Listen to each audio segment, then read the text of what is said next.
Сейчас мы продолжим серию упражнений по рисованию элементов растительности для икон. Как я уже говорила, что это можно использовать не только в иконах. Эти упражнения пригодятся всем, кто учится сейчас рисовать.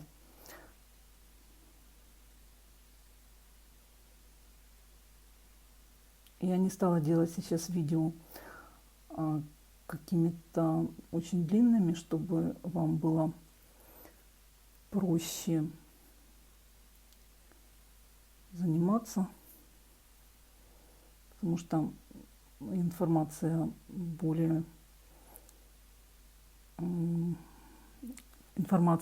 короткими порциями легче заходит. Можно сделать это одним движением руки. Я просто здесь немножко, как я уже говорила в предыдущих видео, у меня немножко здесь неудобно все организовано.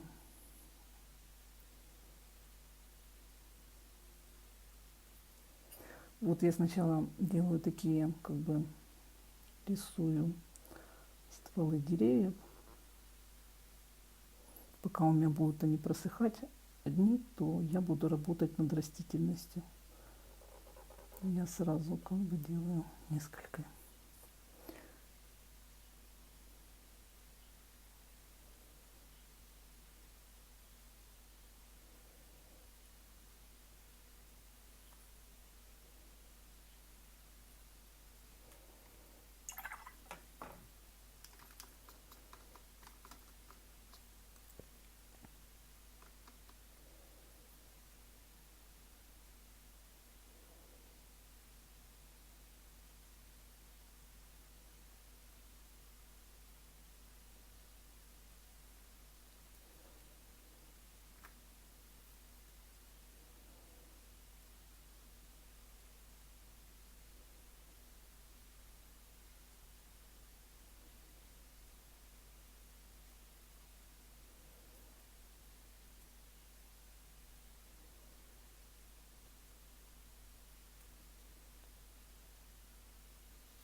Здесь в этой растительности главное это как будет восприниматься силуэт в целом.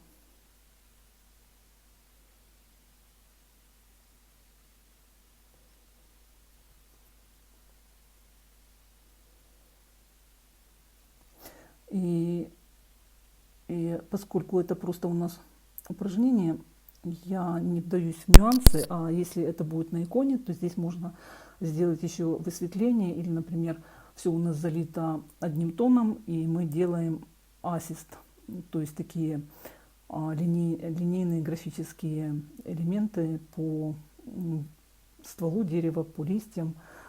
Об этом мы поговорим позже.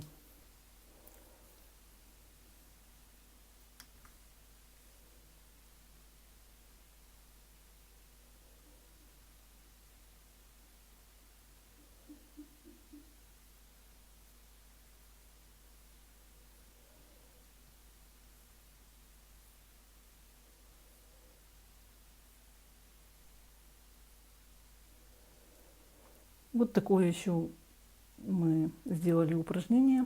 И я вас благодарю за внимание. Всего хорошего. До новых встреч.